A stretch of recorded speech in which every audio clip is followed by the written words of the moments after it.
Okay, so we are diving into chapter 20 of The Only One. And wow, that ending has me wanting more, I have to say. Hmm. We really need to break down how Sheng Wang and Jiang Tian went from being, just classmates to, like, whatever that was at the end there Yeah. with the door. Yeah, it is interesting how subtly their relationship changes throughout the chapter, especially with all the chaos of the new exam regulations happening at the same time. Right. It's like the whole class is freaking out. Yeah. Poor Gao Tianyang, like, practically needs to be put on anxiety medication or something. Yeah. But then you've got Sheng Wang and Jiang Tian, and they're just on a completely different level. It's super noticeable in how they each react to their exam results. Exactly. Jiang Tian is just totally chill, as always, ends up at the top of the class again. And then there's Sheng Wang, who is just fixated on that score report. It's almost like he's the one who has something to prove. Yeah. I think it really shows a deeper insecurity in him, especially compared to how easily Jiang Tian succeeds. And remember when he tries to play it cool with that story about how his grades have always been identical to Jiang Tian's? Oh, yeah, please. That little white lie is kind of adorable, actually. It's like he's trying to convince us, and maybe himself, too, that he's always been just as good as Jiang Tian. But it actually shows just how much he looks up to Jiang Tian, maybe even envies his natural talent. Okay, true. But then Jiang Tian goes and does something totally baffling. He just, like, gives his almost perfect report card to Sheng Wang. What's that all about? I think that gesture has so many layers to it. I mean, on the surface, it could just be a joke, a way of saying that grades aren't everything. But if you think about their history, it feels way more significant. It's almost like Jiang Tian is saying, hey, don't stress, I see you, and this stuff doesn't really matter. That's such an interesting way to look at it. It makes me think about how Gao Tianyang said they're, like, sharing an apartment, but don't really have a connection. Because clearly something else is going on under the surface, right? Especially when we see how they act when they're not at school. Exactly. Gao Tianyang is only seeing the tip of the iceberg. Those late-night study sessions, they have the constant WeChat messages back and forth. That's where you see the real picture. It's in their private moments, away from everyone else, that their bond really grows. It's like they can finally be themselves when it's just the two of them separated by that wall.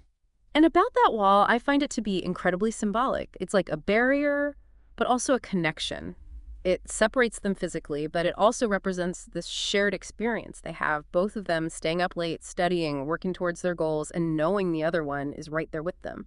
Yeah, it's like that wall represents this connection they have without even saying anything, It's comforting to just know the other person is there even if you can't see them. Absolutely. It's like they understand each other without needing words. And remember that part when Sheng Wang is struggling to concentrate? He feels all that pressure, and then he hears Jiang Tian moving around next door, and you can just feel this, like, wave of relief wash over him. Ugh, that part gets me every time. It's such a small thing, just the sound of slippers shuffling around. But it speaks volumes about how connected they are. Sheng Wang doesn't need Jiang Tian to make a big show of support or anything. Just knowing he's there is enough to calm him down and get him back on track. Right. It really shows how much their dynamic has changed since the beginning of the story. They started as these competitive classmates, and now they've become each other's support system, even if they don't really talk about it much. And this brings us back to that ending scene with the locked door, which I think is full of this unspoken tension. Seriously. Talk about a cliffhanger. After everything that's happened, Jiang Tian just casually asked, did you lock your door? It feels like there's so much more to it than just those words, like he's testing the waters a little. Exactly. And it goes back to that important scene in chapter 17 after they had their first night drinking together. It's clear that Jiang Tian wants to get closer to Sheng Wang, both physically and emotionally. And this question that he just throws out there so casually, it feels like he's picking up where they left off, subtly pushing the boundaries. And what makes it even more interesting is that we know Sheng Wang is struggling with himself too. He wants to keep things the way they are, pretend everything is normal. But his actions, the way he looks at Jiang Tian, those late night messages, they all tell a different story. For sure. He's drawn to Jiang Tian, that's obvious. But he's also scared of what might happen if they get too close. And we can't forget about the elephant in the room. Their family situation is super complicated. Sheng Wang is dealing with the loss of his mom, and now his dad is dating Jiang Tian's mom. It's a lot to handle for anyone, especially a teenager who's already trying to figure out his feelings. It definitely adds a whole other level of complexity to their relationship.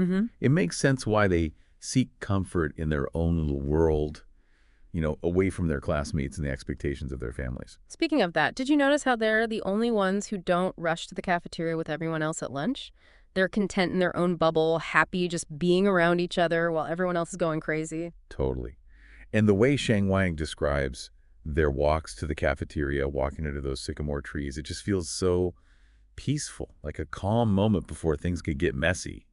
It's like they create this space where nothing else matters but them. The imagery is powerful, right? It, Yeah. it highlights how their connection gives them a break from all the stress in their lives. And it reminds me of what you were saying earlier about Gao Tianyang's take on their relationship. He only sees how they act around other people, their limited interactions in public, but he has no idea how deep their conversations get when they're alone. Right. Gao Tianyang has no clue about those late-night WeChat chats. They open up to each other in a way they don't with anyone else sharing their fears and secrets. It's obvious that their bond grows strongest in those quiet, unguarded moments. And that's what makes this chapter and their whole story so captivating. It reminds you that sometimes the strongest connections aren't built on big gestures or declarations, but in the quiet moments of understanding the unspoken language of feelings. It's those unspoken things, the things that are hidden under the surface that really make their connection special. So when we get to that last scene with Jiang Tian's question, did you lock your door? It just feels like there's so much weight behind it. What do you think our listener should be thinking about after reading this chapter, especially as they continue reading the story? Well, I think it's really important to keep in mind how much both Sheng Wang and Jiang Tian are holding back. They're walking this incredibly fine line trying to deal with their growing feelings for each other while also dealing with this complex family situation and the pressures of this super competitive school environment. It's a lot. And when Jiang Tian asks about the locked door, it feels like a subtle way of pushing those boundaries a little bit, like a hint that there's something more going on beneath the surface. Yeah, and the fact that the chapter just ends right there with Sheng Wang about to answer, that's brilliant. It leaves us hanging, doesn't it? What do you think Sheng Wang will say? Yeah. Will he admit that there's this unspoken tension, or will he close himself off even more? Exactly. Will they finally address the elephant in the room, or will they keep tiptoeing around their feelings, clinging to the safety of how things are now? And how will their increasingly messy family connections affect their relationship going forward? These are things I hope our listeners will think about as they keep reading. Wow, so much to unpack in just one chapter. It's amazing how this story, that seemed so simple at first, just two classmates, has become this captivating exploration of hidden feelings, complicated family dynamics, and the struggles of being a teenager. It really shows you that sometimes the most powerful stories are the ones that are told quietly, you know? Revealed through subtle looks, shared silences, and the things that our hearts feel but our mouths don't say. It definitely makes me excited to see what happens next. I have a feeling this is only the beginning for Sheng Wang and Jiang Tian, and I can't wait to see where their journey takes them. This has been a fascinating deep dive, and I hope you'll all join us next time as we delve into another piece of media.